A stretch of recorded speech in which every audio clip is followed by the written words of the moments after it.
ఏ యోగ్యత లేని నన్ను నీవు ప్రేమించినావు దేవా,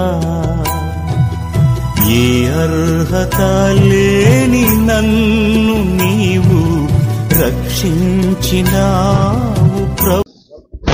ఇప్పుడు మనము మొట్టమొదటిగా ఆవరణపు ద్వారం, రెండవదిగా ఆవరణములున్నటువంటి రెండు వస్తువులు, ఒకటి బలిపీఠం, రెండవది గంగాళం. ఆ రెండింటిని గురించి కూడా నేర్చుకున్నాం. మూడవదిగా పరిశుద్ధ స్థలములోనికి వచ్చాం. ఈ పరిశుద్ధ స్థలములో ఉండేటువంటి రెండు వస్తువులలో ఒకటి సన్నిధి రొట్టెల బల్ల. ఈ సన్నిధి రొట్టెల బల్లను గురించి మనం మొన్న పోయిన వారములో మనం ధ్యానించినప్పుడు బల్ల యొక్క అనుభవాలను నేర్చుకున్నాం.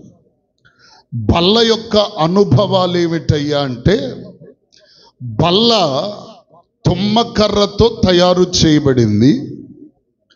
ఆ తుమ్మకర్రతో తయారు చేయబడిన బల్ల మీద బంగారపు రేకును పొదిగించాలి.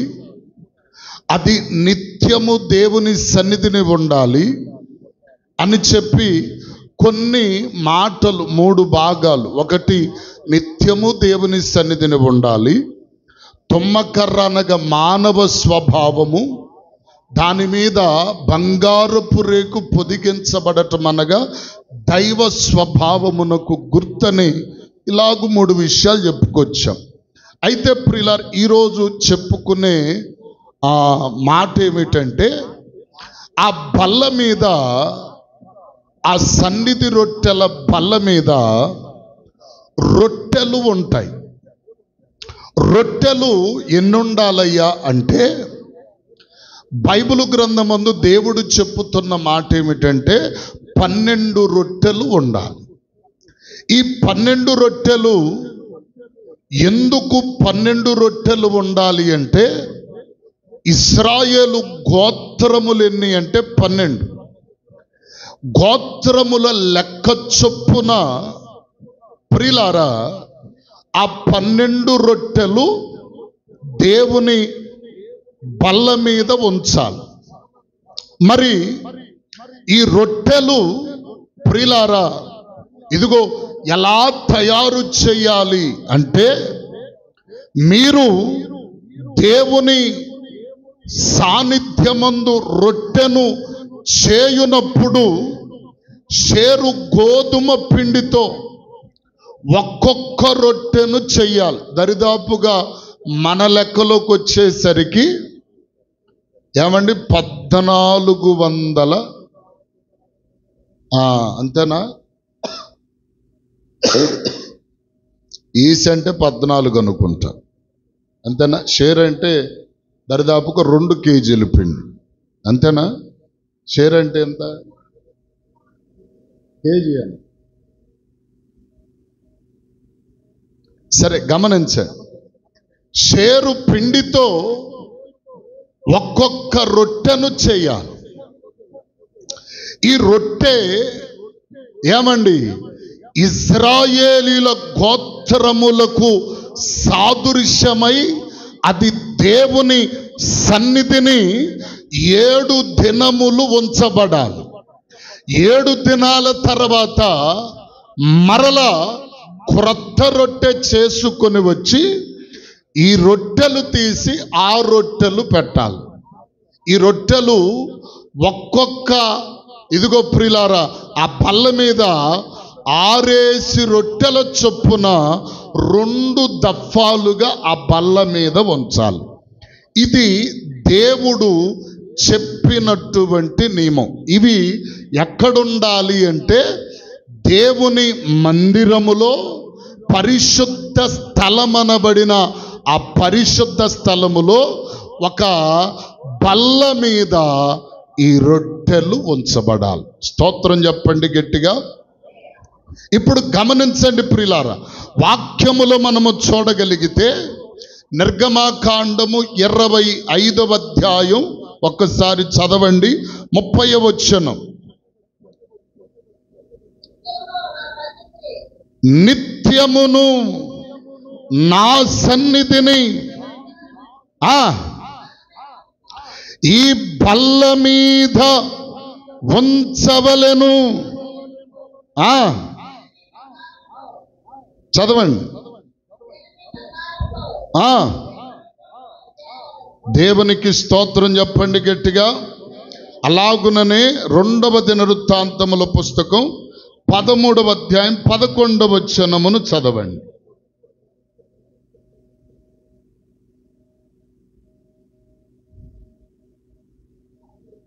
ఆ 13 2వ దినవృత్తాంతములు 13 11వ చరణం.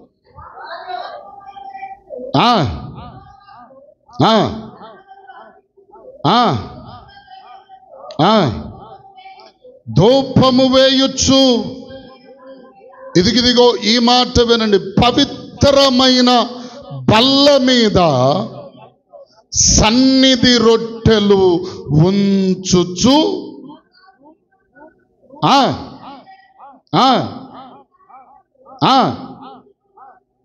దేవునికి స్తోత్రం చెప్పండి గట్టిగా.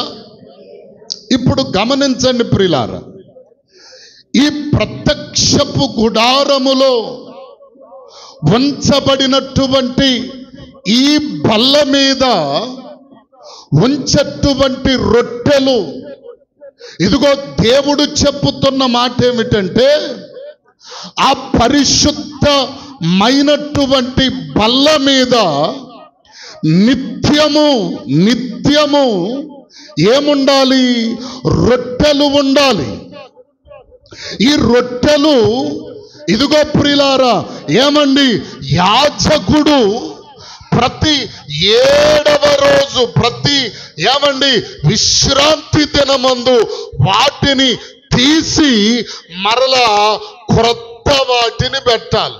అంటే వారమునకు ప్రతి ఒక్కడు, ప్రతి ఇశ్రాయేలీయులలో ఉన్నటువంటి ప్రతి గోత్రికుడు కూడా ఇదిగో ప్రియులారా షేరు గోధుమ పిండితో ఒక్కొక్క రొట్టెను చేసుకొని వచ్చి దేవుని సన్నిధిలో పెట్టాలి ఖచ్చితంగా. స్తోత్రం చెప్పండి గట్టిగా.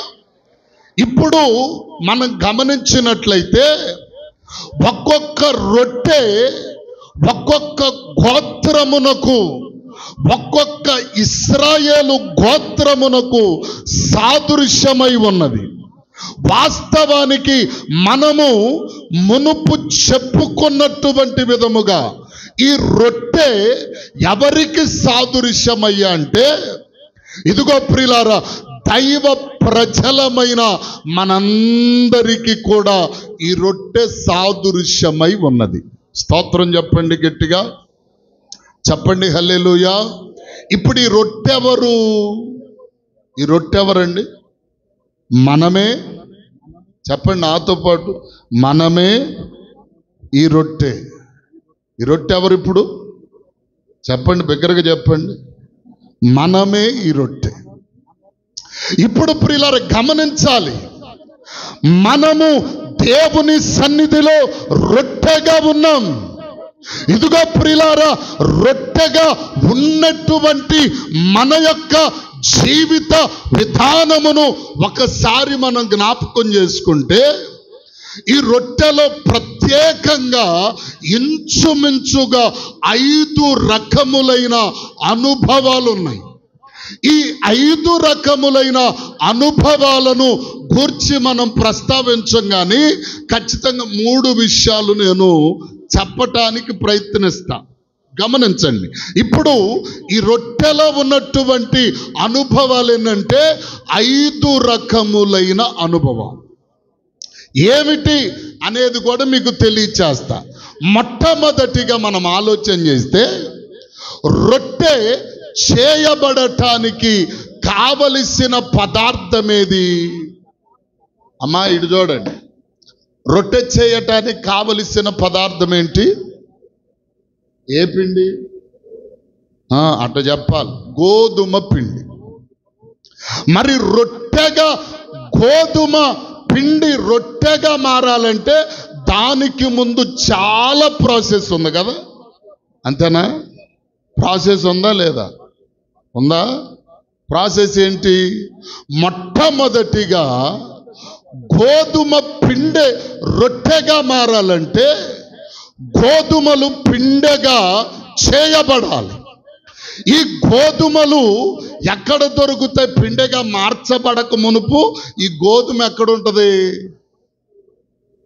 చేలోనే కదా, అంతేనా? పంట ఎక్కడ పండుతుంది?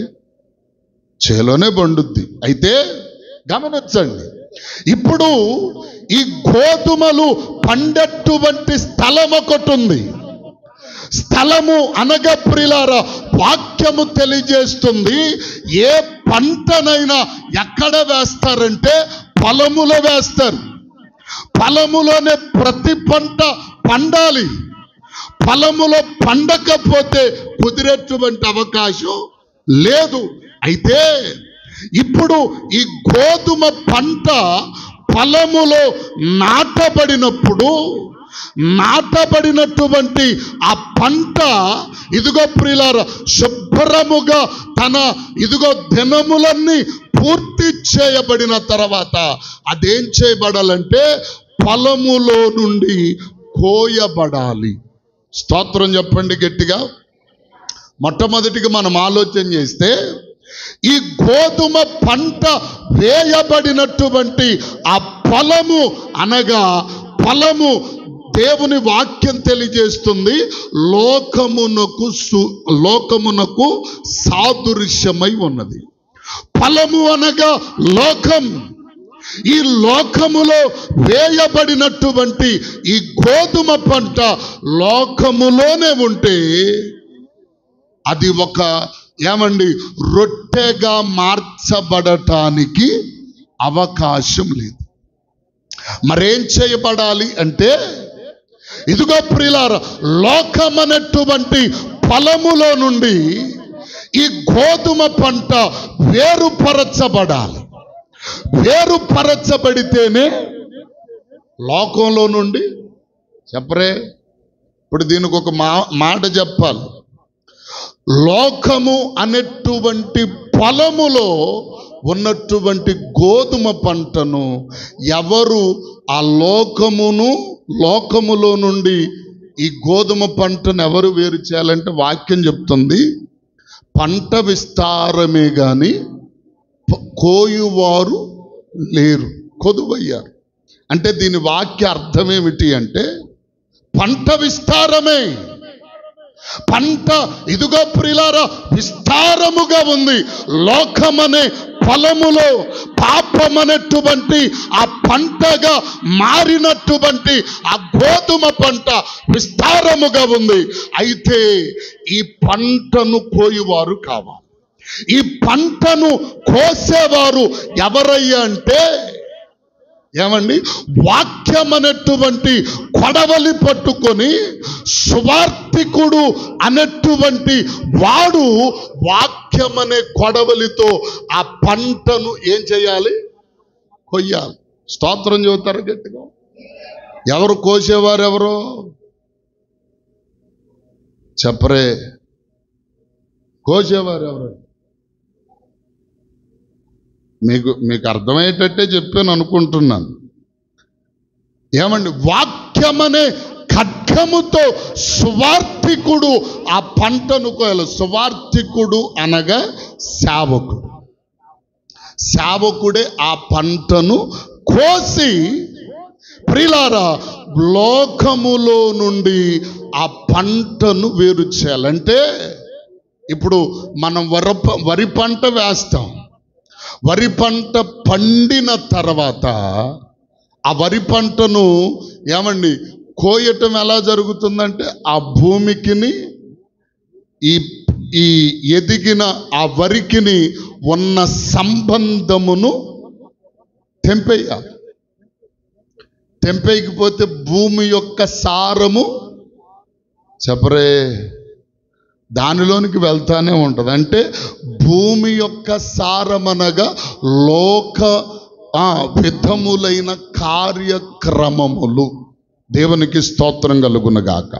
ఇప్పుడు వాక్యములో మనము చూస్తే మొట్టమొదటిగా ఇదిగో లోకమనే పొలములో నుండి ఇదిగో ఈ గోధుమ పంట ఏం చేయబడాలంటే వేరు చేయబడాలి.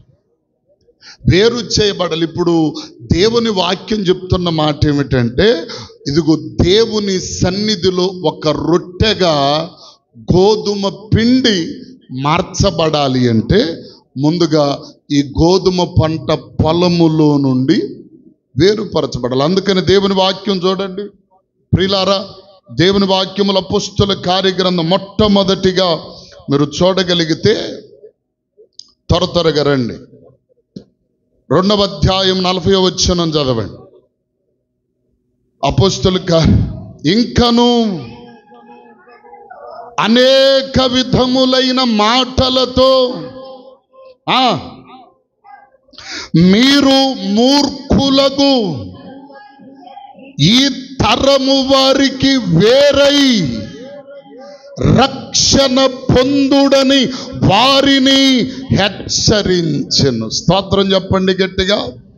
ఇప్పుడు గమనించండి ప్రియులారా, మొట్టమొదటిగా మనము దేవుని ప్రజలుగా దేవుని సన్నిధిని ఇదిగో రుచికరమైన ఒక పదార్థముగా రొట్టెగా మార్చబడాలి అంటే మనము లోకములో నుండి వేరుపరచబడాలి. వేరుపరచబడిన అనుభవము లోనికి రావాలి ప్రియులారా. ఒక వ్యక్తి వాక్యం అంటుంది ఇరువురికి దాసుడుగా ఎక్కడ ఉండలేడట. ఉంటాడా చెప్పండి? ఒక వ్యక్తి ఇరువురికి దాసుడుగా ఉండగలుగుతాడా? ఏమండి? ఒక వ్యక్తి ఒకే టైములో 2 పనులు చేయగలుగుతాడా? అంటే లోకమునకును దేవునికిని ఒక్కడే దాసుడు కాలేడు. లోకములో ఉన్న వాటిని ప్రేమిస్తూ, లోకములో ఉన్న వాటిని అనుసరిస్తూ, లోకపు కార్యములన్నిటినీ జరిగిస్తూ అలాగుననే దేవుని వైపునకు కూడా నేను ఉన్నాను అని చెప్పడం తరము కానే కాదు ప్రియులా. స్తోత్రం చెప్తారే గట్టిగా. చాలా మంది చెప్తారు నేను అన్ని రంగముల యందు ఆరితేరి ఉన్నాను అంటారు. అవునా? హల్లెలూయా. అన్ని రంగముల యందు చెప్పరేమండి? ఒక్కడు ఒకే టైంలో, నేను ఒక మాట చెప్తున్నా, మనకిద్దరు చుట్టాలు ఉన్నారు అనుకోండి. ఇద్దరు చుట్టాలు ఏం చేశారు? సపోజ్ మాటగా చెప్తున్నా, విశ్వాసులే అనుకుందాం.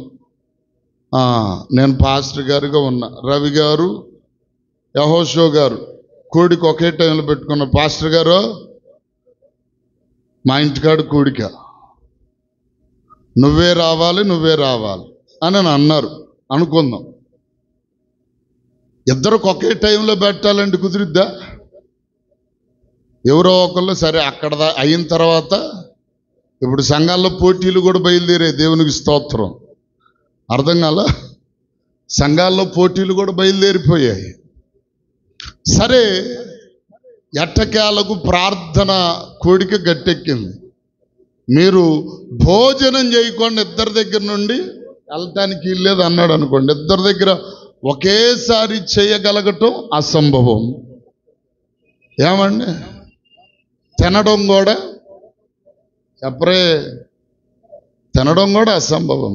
అందుకనే ఎవ్వడును ఇద్దరి యజమానులకు దాసుడు కాలేడు. ఇటు లోకమునకు ఇటు దేవునికి దాసునిగా ఉండడం అసంభవం ప్రియులారా. అందుకనే దేవుని వాక్యం అంటుంది మీరు లోకములో నుండి వేరుపరచబడాలి. వేరుపరచబడకపోతే లోకపు అసారము నీ జీవితములో ఉంటే నాకు ఎన్నటికి దాసుడవు కాలేవు అంటాడు. స్తోత్రం చెప్పండి గట్టిగా, చెప్పండి హల్లెలూయా. ఇంకొక విషయంలో చెప్పాలంటే ప్రభువారు చెప్పిన మాటలు అనేకమైనవి ఉన్నాయి. ఇదిగో ఎవడైనను నన్ను ప్రేమించిన ఎడల వాడేం చేయాలి? తన తల్లినైనను, తండ్రినైనను, బిడ్డలనైనను, భార్యనైనను ఇదిగో వదిలిపెట్టాలి. వదిలిపెట్టడం అంటే ఏమండి విడాకులు ఇచ్చేయమని కాదు, మళ్ళీ వేరొక ల్యాగులోనికి వెళ్తారు కొంతమంది. అర్థం కాలా? అంటే ఎవరైతే దేవునిని ఎక్కువగా ప్రేమిస్తారో వాడు కుటుంబాన్ని అంతగా చెప్పరే. దేవుని పని అక్కడ పక్కన పెట్టుకొని కుటుంబం ఎక్కడ, దేవుడు అక్కడ అన్నారు అనుకోండి. కుటుంబమే. దేవుని మీద ఎక్కువ ప్రేమ చూపేవారే దేవునికి పనికొచ్చే వ్యక్తులుగా కనపడతారు. స్తోత్రం కలుగునుగా. అందుకనే ఇప్పుడు ఇక్కడ మాట్లాడుతూ అంటాడు 40వ వచనములో, ఇంకను అనేక విషయములు అనేక మాటల చేత వారిని హెచ్చరింపవలెనని సాక్ష్యమిచ్చి మీరు మూర్ఖులకు ఈ తరము వారికి వేరై మీరేం చేయాలి? మూర్ఖులకు. అక్కడ ఆ ఫుట్ నోట్లో 2 అని అంకేసి ఒక మాట ఉంది చూడండి. మూల భాషలో వంకరైన అంటాడు. ఈ లోకంలో ఏముంది?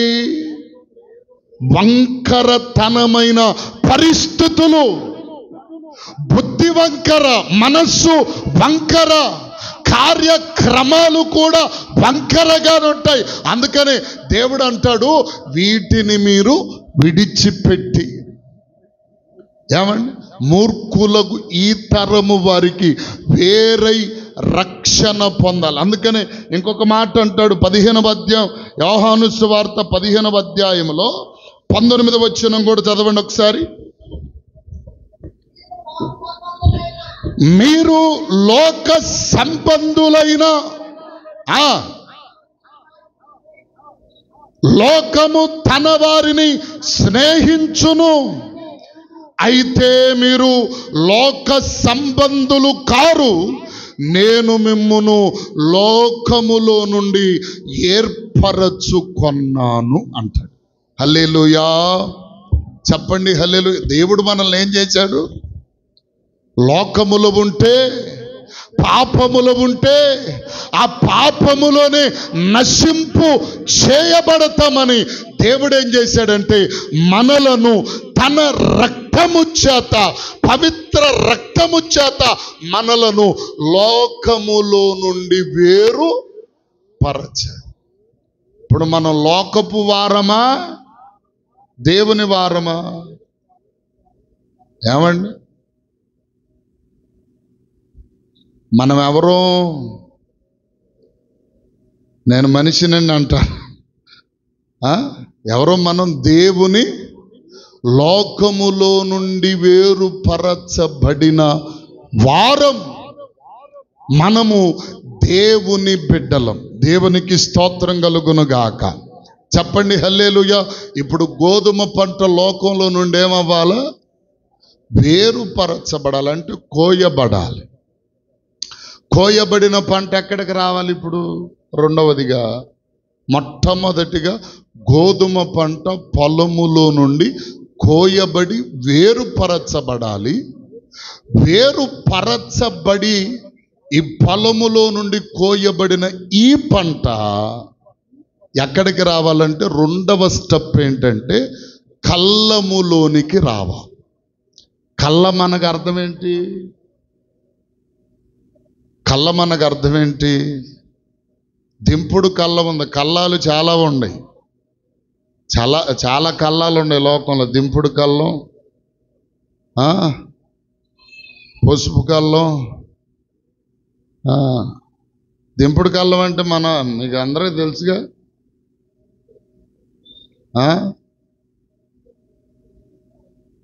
అదేనా? ఖచ్చితమే కదా. దాన్నే అంటారు దింపుడు కళ్ళం. నేను నిజంగా ఎప్పుడన్నా ఆలోచన చేస్తూ ఉంటాను దింపుడు కళ్ళం గురించి. దింపి 3 సార్లు చుట్టూ తిరిగి నాన్న అయితే నాన్న, అమ్మ అయితే అమ్మ, నానా నానా ఆ కేకేసేటప్పుడు దిక్కులు లగవాలనిపిస్తుంది ఒకసారి. లెగిస్తే యేసు రక్తమే జయం. దింపుడు కళ్ళం మొత్తం ఒక్కొక్కడు ఏమండి కడిలి ఎరుగుతాడేమో అక్కడక్కడే, ఏమండి భయంతో. నిజమే, నిజంగా నానానంగా యారా అంట లెగవాలి. ఒరే బాబోయ్ అనుకొని యేసు రక్తమే జయం. సరే గమనించండి, ఇప్పుడు ఈ కోయబడినటువంటి పంట కళ్ళములోనికి తీసుకొని రావాలి. ఇదిగో ప్రియులారా, ఈ కళ్ళము యొక్క అనుభవము ఎలాంటిది అంటే చాలా ప్రత్యేకమైనది. కళ్ళము అనగా దేవుని సంఘము. స్తోత్రం చెప్తారా గట్టిగా? కళ్ళము అనగా చెప్పాలి దేవుని సంఘం. ఇప్పుడు ఈ సంఘములోనికి కోయబడిన పంటంతా రావాలి. కోయబడిన పంట కళ్ళములోనికి వచ్చినప్పుడు వచ్చినటువంటి ధాన్యమును పనలు పనలుగా కట్టి, దాని యొక్క ప్రత్యేకత ఏమిటి అంటే ప్రియులారా, పూర్వమందు ఆ పనలుగా కట్టబడిన ఆ పంటను ఏం చేసేవారంటే బండరాతి మీద వేసి, చెప్పండి, బండరాతి మీద, లేకపోతే పెద్ద పెద్ద బల్లలు చేపించేవాళ్ళు కదా, పెద్ద పెద్ద చెక్క బల్ల ఇంచుమించు 4 అంగుళాలు, 2-3 మగోళ్ళు పట్టుకున్న లెగిసాయి కదా ఆ బల్లలు. ఏమండి, లేకపోతే ఒక పెద్ద బండలు చూసి ఆ బండలు కేసి కొట్టి ఆ ఉన్నటువంటి ఆ విత్తనములన్నీ కూడా ఏం చేస్తారు? ఏమండి, రాళ్ళగొడతారు. రాళ్ళగొట్టి అడుగు పొడుగు ఏదన్నా ఉంటే ఆఖరికి మరలా వేసి ఎద్దు కాళ్ళ చేత తొక్కిస్తారు. ఇది క్రమం. గమనించండి, ఇప్పుడు దేవుని వాక్యములో మనము చూస్తే కళ్ళములోనికి వచ్చినటువంటి పంట, ఇదిగో ప్రియులారా, ఒక బలమైన కార్యము చేత దేవుని సేవకుడు ఇదిగో వాక్యమనేటువంటి బండకు వేసి బాదుతూ ఉన్నప్పుడు ఈ విత్తనాలు ఏమవ్వాలా? చెప్పండి. అందుకనే యెషయా గ్రంథంలోనికి రండి. యెషయా గ్రంథం 21వ అధ్యాయం 21. యెషయా 21 10వ వచనం. నేను నూర్చిన నా ధాన్యమా, నా కళ్ళములో నూర్చబడినవాడా, ఇశ్రాయేలు దేవుడను సైన్యములకు అధిపతియగు యెహోవా. దేవునికి స్తోత్రం చెప్పండి గట్టిగా. నేను నూర్చిన నా ధాన్యమా, నా కళ్ళములో నూర్చబడినవాడా. ఎలా నూర్చబడాలి? ఇప్పుడు ఆ కోయబడినటువంటి పనలను ప్రియులారా ఎత్తుతున్నప్పుడు, కోయబడిన పనలను ఎత్తుతున్నప్పుడు కొంత పరిగిపోతూ ఉంటుంది కదా, కొంత ఏమవుతుంది? పరిగిపోతూ ఉంటుంది. పరిగిపోతూ ఉంటే ఈ పరిగ ఏం చేయబడుతుందంటే, ఏరుకుండే వాళ్ళు ఉంటే ఏరుకుంటారు. ఆ ఏరుకుండే వాళ్ళు పక్కన పెడదాం. ఒకవేళ ఏరుకొనకుండా అలాగే ఉంటే పక్షులు ఏమండి, ఇంకా ఆ పొలములో ఉండేటువంటి ఎలుకలో పందికొక్కులో వాటిని ఏం చేస్తాయి? తినివేస్తాయి. కళ్ళములోనికి చేర్చబడని పంట దుష్టుల పాలైపోయినట్టే తప్ప, ఎందుకంటే కొంత పంట పొలములోనే ప్రియులారా ఆగిపోవడానికి కారణం ఏంటంటే, ఆ ఎత్తేటువంటి పనలు కళ్ళములోనికి వస్తే ఆ కళ్ళములో ఉండేటువంటి ఆ విధానం, ఆ బాధ, ఆ శ్రమ, ఆ యొక్క ఆ పరిస్థితులన్నీ తట్టుకొనలేక కొన్ని ఏం చేయబడతాయి అంటే వెనకాలే. చెప్పండి. ఇప్పుడు సేవకుడైన వాడు ఏం చేస్తాడంటే వాక్యము అనే బండకేసి క్రీస్తు అనే బండకేసి ఏమండి ఈ పనలను దొల్లగొట్టాలి. దొల్లగొడుతున్నప్పుడు కొంచెం బాధే కదా, బాధేనా అన్నమ్మ గారు? దెబ్బ తగిలినప్పుడు ఎట్లుంటుంది? ఏమండి మనందరికీ గొడ్డుండి బాగా మంచి కర్ర తీసుకొని నడీపును జరిగితే దాని చర్మం కూడా ఎట్టిట్ట వణికిచ్చిది కదా. అంటే బండకేసి కొట్టినప్పుడు మన పరిస్థితి కూడా ఎలా ఉంటుందంటే అంతటి బాధగా ఉంటుంది. అయినా సరే దేవుని కళ్ళములో పొలములో ఉండగలిగినటువంటి ఆ సామర్థ్యత మన జీవితాలలో రావాలి. చాలామంది ఏం చేస్తారంటే ఒకవేళ బండకేసి కొట్టినప్పుడు వాక్యమనే ఇదిగో ప్రియులారా క్రీస్తనే బండకు వేసి బాదినప్పుడు మొట్టమొదటిగా కొంతమంది తేలిగ్గానే పర్వాలేదులే అనుకొని నిలబడేవారు ఉంటారు. కొన్ని చిన్న సమస్యలు వచ్చినప్పుడు వాళ్ళు ఏం చేస్తారండి చెప్పరే, జారుకుంటారన్నమాట. కొంతమంది జారుకుపోతూ ఉంటారు. అయితే గమనించండి, ఇప్పుడు ఈ కళ్ళములో జరిగేటువంటి ప్రక్రియ ఏంటంటే మొట్టమొదటిగా బండకు వేసి ఇదిగో ప్రియులారా ఆ పనలు కొట్టబడాలి. కొట్టబడిన ఆ పనలను మరలా రెండవదిగా ఎద్దు కాలి క్రింద లేకపోతే ట్రాక్టర్ కిందను అవి మరలా త్రొక్కబడాలి.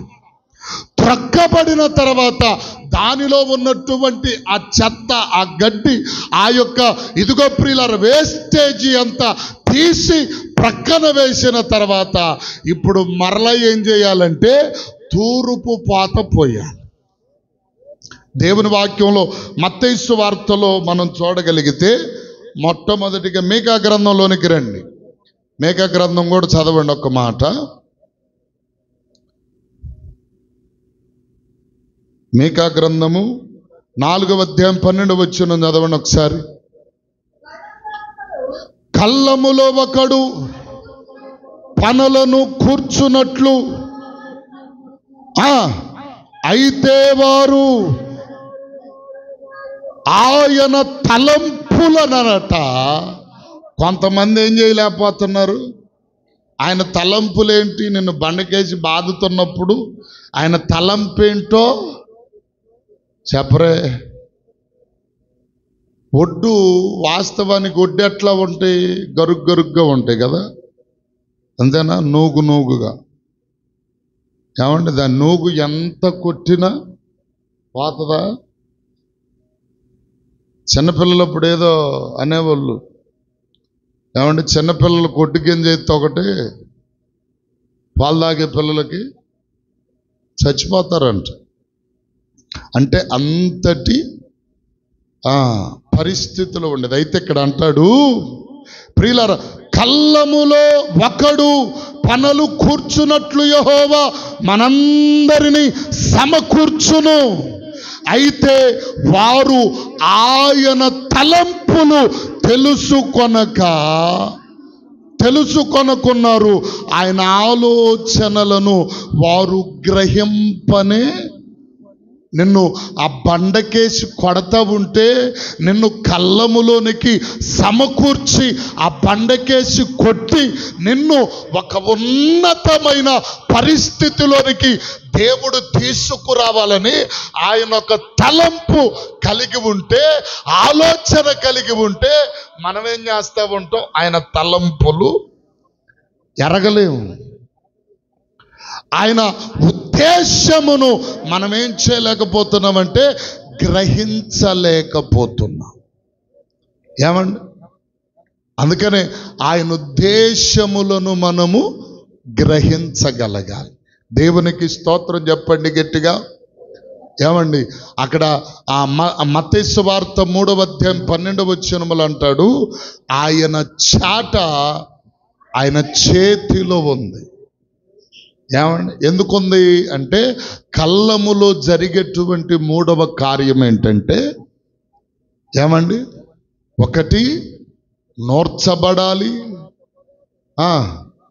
కొట్టబడాలి, నూర్చబడాలి, తర్వాత చెరగబడాలి. చెరగబడితే మనలో ఉన్న తుక్కు ధూళి ఏమండి తప్ప గింజలన్నీ మొత్తము ఆ గాలికి ఎగిరిపోతాయి. ఇప్పుడు గట్టి గింజలు మాత్రమే చెప్పండి ఎక్కడుంటాయి? దేవుని కళ్ళములో ఉంటాయి. అందుకనే నా కళ్ళములో నూర్చబడిన వాడా ఏమండి అని చెప్పి ప్రభు మాట్లాడతాడు. రెండవదిగా మనము కళ్ళములోనికి రావాలి. కళ్ళములోనికి వచ్చిన తర్వాత నాలుగవదిగా చేయబడే కార్యం ఏంటంటే, కళ్ళములో నూర్చబడిన వాడు కొట్లలో దాచబడతాడు.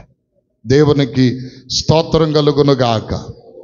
కొట్లలో దాచబడాలి. కొట్లు అనగా వాక్యం చెప్తుంది పరలోకపు, చెప్పండి, పరలోకపు అనుభవం సూచిస్తుంది.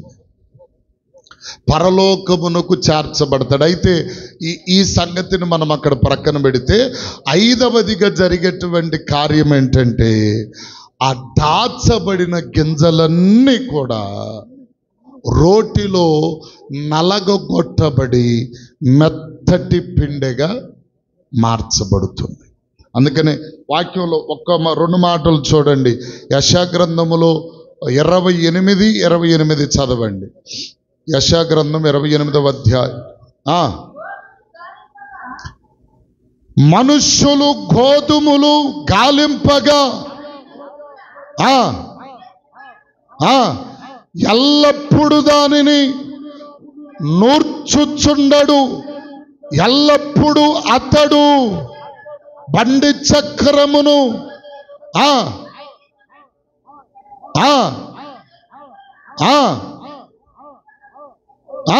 యెహోవా చేత దానిని నేర్చుకొందురు. స్తోత్రం చెప్తారు గట్టిగా. ఇప్పుడు ఈ విషయం రెండవదిగా, మూడవదిగా ఈ ప్రియులార గోధుమ గింజలు పిండిగా మార్చబడాలంటే అవి రోటిలోనో లేకపోతే గానుగ క్రిందో దంచబడాలి. దంచబడాలి అంటే వాస్తవానికి బైబిల్ గ్రంథంలో మనం చూస్తాం. ఇదిగో ప్రియులారా, ఫిలిష్తీయులందరూ కూడా సంసోను కళ్ళును పొడిచి ఒక గానుగకు కట్టివేసి గోధుమలన్నీ ఆ గానుగలో పోసేవారట. గానుగలో పోస్తే ఇతడు తిరిగి ఆ గానుగలో ఆ గోధుమ గింజలన్నిటిని ఏం చేసేవాడు? పిండిగా మార్చేవాడు. ఏమండి అంటే ఒక బలమైన రాతి కింద లేకపోతే రాకలి పోటు కింద నలగబడకపోతే ఈ గోధుమ గింజ మెత్తటి పిండెగా మార్చబడదు. ప్రియులారా, మెత్తటి పిండెగా మార్చబడాలంటే ప్రతి గోధుమ గింజ ఏమండి రోటి కింద రాకలి కింద నలగగొట్టబడాలి. స్తోత్రం చెప్తారు గట్టిగా, చెప్పండి హల్లెలూయా. ఏమండి మనం పూర్వకాలంలో చాలాసార్లు మనం ఈ మాట చెప్పుకున్నాం. అరిసెలు పిండి తయారు చేయటానికి ఏమండి రాకలేసి దంచేవాళ్ళు. రాకలేసి దంచుతున్నప్పుడు కూడా కొన్ని బియ్యం ఏమవుతా ఉంటాయి, పక్కన పడిపోతాయి, కింద పడిపోతాయి. ఏమండి అప్పుడులో అంత తెలివి ఉండేది కాదు.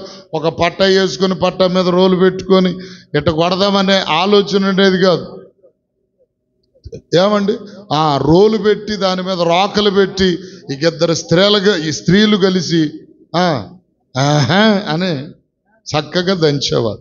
దంచుతున్నప్పుడు కొన్నెళ్ళి మట్టిలోనే పడిపోయి, మట్టిలో పడిన గింజ దేనికిని పనికిరాదు. అందుకనే ఇదిగో మూడవదిగా ప్రియులారా, మనం ఎలా చేయబడాలంటే రాకటి క్రింద మనం ఏం చేయబడాలి? నలగగొట్టబడితే ఒక మెత్తటి పిండిగా మార్చబడదు. ఇంకొక మాటలో సామెతల గ్రంథంలో ఇంకొక మాట ఉంది. ఆ మాట కూడా చూడండి. సామెతల గ్రంథం 22:27 వచ్చు.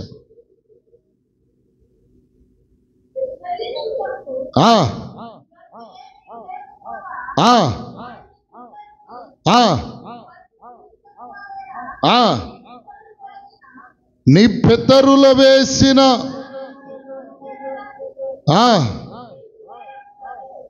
నీవు తీసివేయకూడదు. మదేనా? ఆగండి, అది కాదనుకుంటా.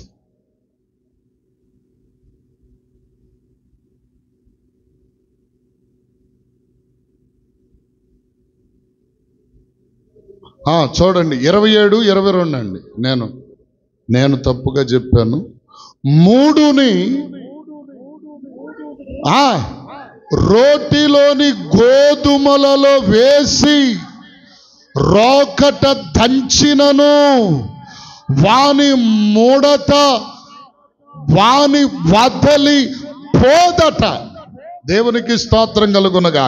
అంటే ఇక్కడ అంటాడు, మూర్ఖునినట రోటిలోని గోధుమల వలె వేసి ఏమండి రోకట దంచినా కానీ వాడి మూఢత్వము పోదట. ఏమండి కొంతమంది ఇప్పుడు ఈ గోధుమలు 3వదికి ఏం చేయబడాలి? రోటిలో రోకలి పోటుతో అవి దంచబడాలి. దంచబడకపోతే చెప్పండి, చాలామంది దంచబడటానికి ఇష్టపడరు. ఏమండి వాక్యం గురించి బైబిల్లో చాలా మాటలు చెప్తాడు.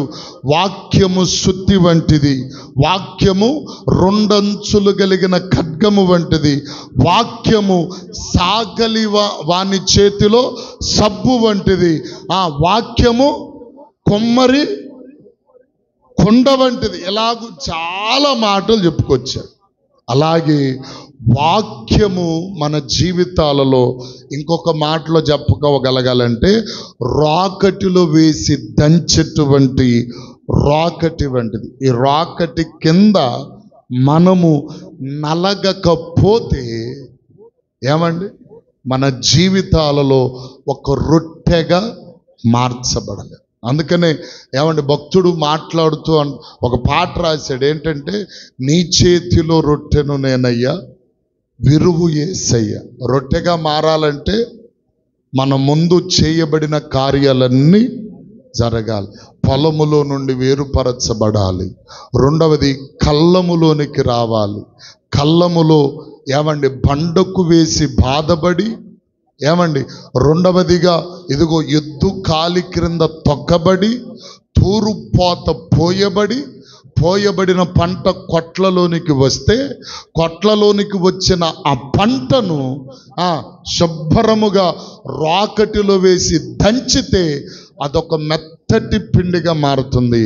ఆ మెత్తటి పిండిను తీసుకొని వచ్చి ఏమండి యాజకులు ఏం చేస్తున్నారంటే సరిపడ నూనె పోసి శుభ్రంగా నీళ్లు పోసి ఒక పెనుము మీద మంచి మంట వేసి దానిని కాల్చి దేవుని సన్నిధిలో నిత్యము ఉండేటువంటి రొట్టెగా దానిని ఆ బల్ల మీద పెడుతున్నారు. దేవునికి స్తోత్రం కలుగును. ఎంత ప్రక్రియ జరిగితే ఒక రొట్టె తయారవుతుంది. ఈ రొట్టెగా తయారవ్వాలి అంటే మనం కూడా ఏం చేయాలి చెప్పండి? లోకంలో నుండి వేరుపరచబడాలి. 2వదిగా దేవుని కళ్ళమనబడిన సంఘములోనికి రావాలి. కళ్ళములో నోర్చబడాలి. నోర్చబడిన ఆ గోధుమలు ఏమండి కొట్లలో దాచబడాలి. దాచబడిన ఆ గింజలనే రాకెట్లో వేసి దంచితే ఒక పిండి వస్తుంది. ఆ పిండే ఒక రుచికరమైన పదార్థంగా మారుతుంది. అలాగూ మనం మారాలంటే ఇప్పుడు మన జీవితాల్లో కూడా ఈ 5 రకములైన అనుభవాలు ఉన్నాయి. స్తోత్రం చెప్తారు గట్టిగా. ఈ 5 రకములైన అనుభవాలు ఏ వ్యక్తి జీవితంలో అవుతుంటుందో ఆ వ్యక్తి నిత్యము దేవుని సన్నిధిలో ఉంటాడు. నిత్యము దేవుని సన్నిధిలో ఉండేది ఎవరో? ఈ 5 అనుభవాల చేత నింపబడినవాడు నిత్యము దేవుని సన్నిధిలో ఉంటాడు. అలాగూ ఉండునట్లు ప్రభువే మన జీవితాలలో కార్యము చెయ్యునుగాక. చెప్పండి ఆమేన్. అట్టి కృప ఆధిక్యత ప్రభు మనందరికీ అనుగ్రహించి నడిపించునుగాక.